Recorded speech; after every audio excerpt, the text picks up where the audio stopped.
I'm not teaching, I'm publicly learning. But hi and welcome to Learning for the Life in UK test part 316. Who can vote? Maybe part 2. And we're just trying to check if we understand everything at the end of the chapter. So if you now want to know who can vote, then you can look for the hour checklist, but we're now answering the questions, so we're basically doing it together. And that all by doing standing yoga, and if you participate in the standing yoga, that is at your own risk. So, who is eligible to vote? The context is given. So we know that we're talking about the United Kingdom. We can also ask for the Commonwealth. I mean, here they said most citizens of UK, Ireland, or the Commonwealth can stand for public office. But I don't think people from Australia can stand for public office in the United Kingdom, or the other way around. Why are they mentioning that here that it's in Ireland and in the Commonwealth the same? Because I'm just talking about, from context, it's clear we're talking about the United Kingdom. Because it's actually the same in many, many, many other countries also, that people aged 18 or over can stand for public office. Who is eligible to vote? People over 18 who are UK citizens or naturalized British citizens.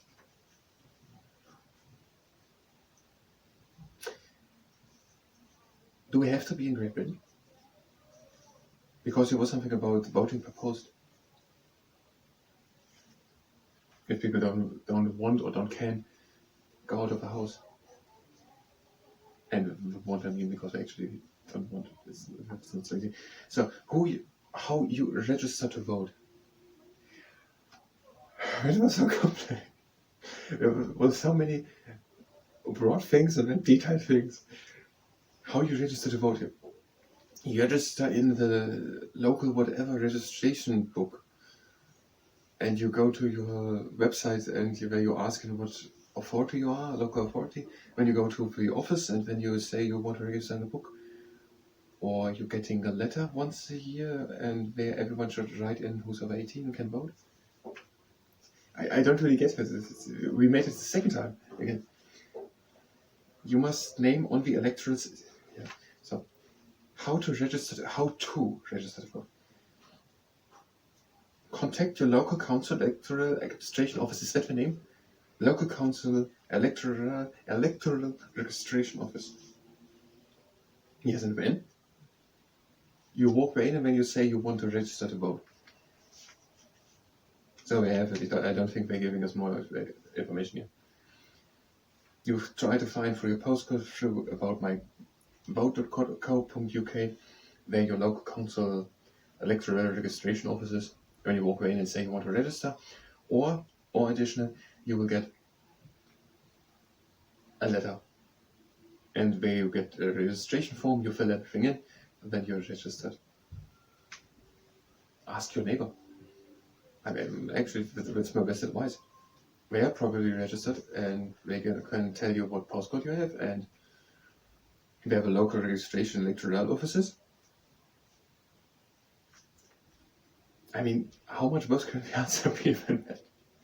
It's not really an insight, it's just, he has not really explained what is happening. That's what I mean, not as an insight.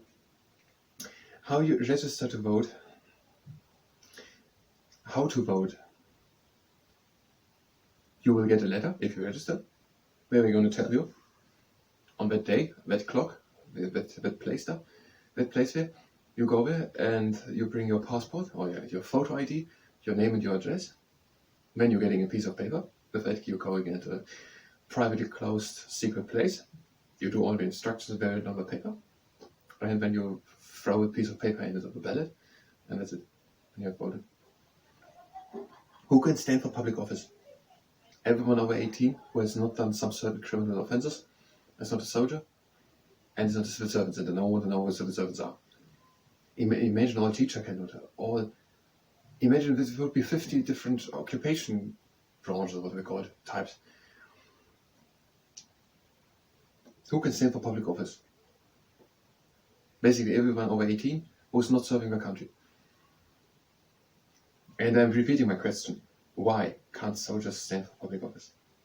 if they can get it, their timetable to do two jobs a day, it's up to them. How you can visit Parliament? We have to know of all four. I will explain that in how many places it is possible to live at the same time in the United Kingdom. How you can visit Parliament, the Northern Ireland Assembly, the Scottish Parliament, and the Senate. But basically, every time you go to one of these addresses, we don't have to remember the web addresses or the telephone numbers. Where you look there for more information. You can also sometimes, and I think at every times, and not only that we haven't mentioned it for. No, we have mentioned it for you before. So you can go to your MP, Member of Parliament, or your MLAS, your Northern Ireland Assembly member, or your MSPS, your Member of Scottish Parliament, or your SMs, your Senate member, and ask them for a ticket. How you can visit. I think that's it. You can book guided tours. So that's it. If you're here for standing yoga, now we're doing the standing yoga. If you're here for the UK and international institutions, a long list we have to learn. Maybe. That would be actually useful to know all the Commonwealth members. So if you're here for the UK and international institutions, the Commonwealth, and who's all member of the Commonwealth, then you can go directly to the next part. Otherwise, standing yoga. If you participate in the standing yoga, this is your ask. And having the feet standing together, and we're doing the eagle's wings. We're breathing in slowly and lifting slowly the arms up. And we're breathing out and letting it down again. And breathing again in and let the arms up.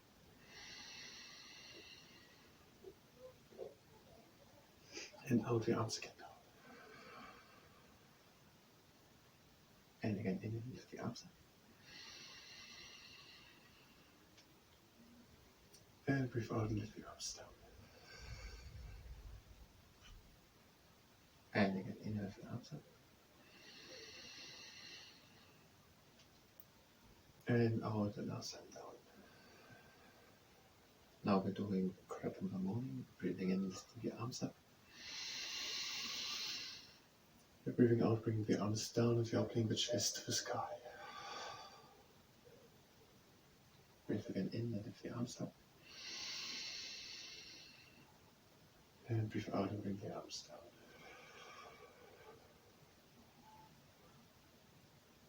Breathe again in and lift the arms up. We're doing a read in the wind, close the hands. And breathe out and lean back. Breathe again in into the middle. And breathe out and lean back. And again in the middle. And out the arms down. Now a triangle. One toe points in the direction, the other one into bed. Lifting the arms up. We're breathing in.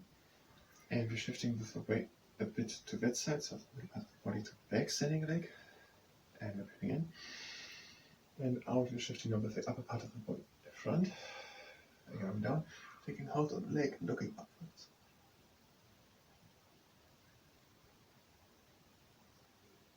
And breathing in back into the middle. Out, we're changing the position of the legs. We're breathing in, we're shifting the hip over to the back standing leg. And we're breathing out, we're shifting the upper part of our body over. We're going down, looking up to the head.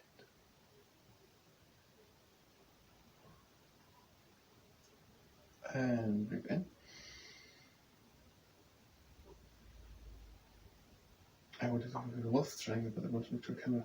Let's just change it. I don't know. We're breathing in. We're going with the hip again back. Out, we're bending over. Now we are shifting over. Going down. Triangle. Breathing again in. And now out, and we're bringing one leg to the inside of the leg. Bringing the other arm up and we're looking up.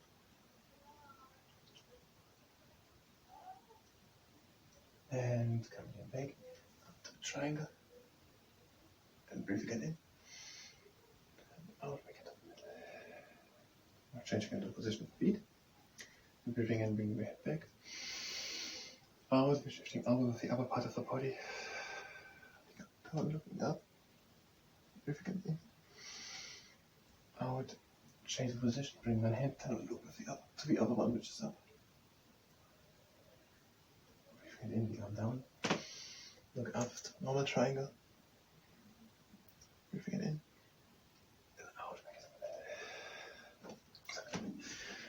And now we're doing the chair. Feet are standing together, better leave an inch of space between the feet. We're breathing in and lifting the arms up.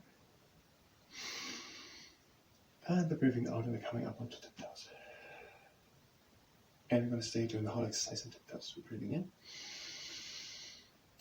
And out, we're sinking slowly down.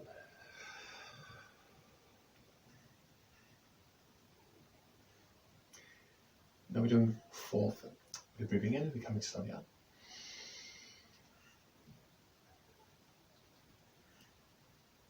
And out again.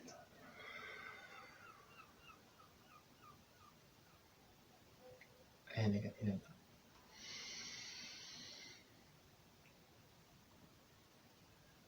And out and down.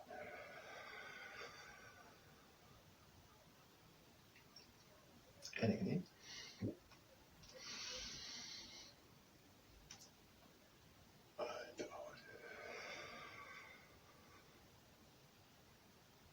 And the last time, up and again down.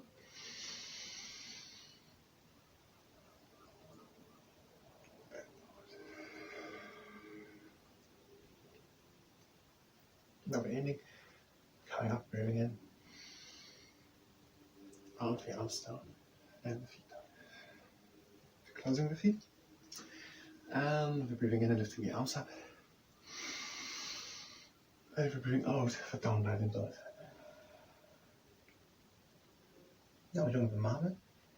Breathe in and bend the right leg, and breathe out and stretch only the left leg. Breathe in and change, and out and stretch only the right leg. Breathe in and change, and out to stretch the left leg.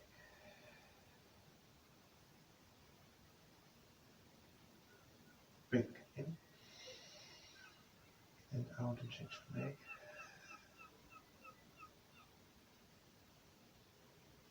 Again in and out, stretch both legs at the same time. Now penguin. Breathing in and lifting the right arm to the sky. We're breathing out, looking over the right shoulder to the right hand and bending the left knee.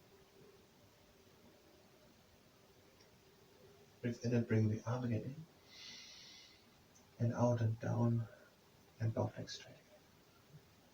And to the opposite, breathe in and open the left arm to the sky, look over the left shoulder to the left hand and bend the right knee.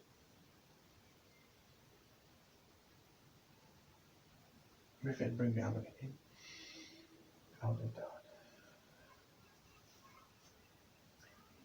Now breathe in and come halfway up with a straight back, into monkey half lift, and out and again down. Again in and monkey half lift, and out and down. Now breathe in and we're doing the up diving swan. Close the hands and breathe out and bring the hands to heart center. It was to say you're giving a minute left. Let's look if you can find one single thing. If you have forgotten to go, obviously. No, it's not.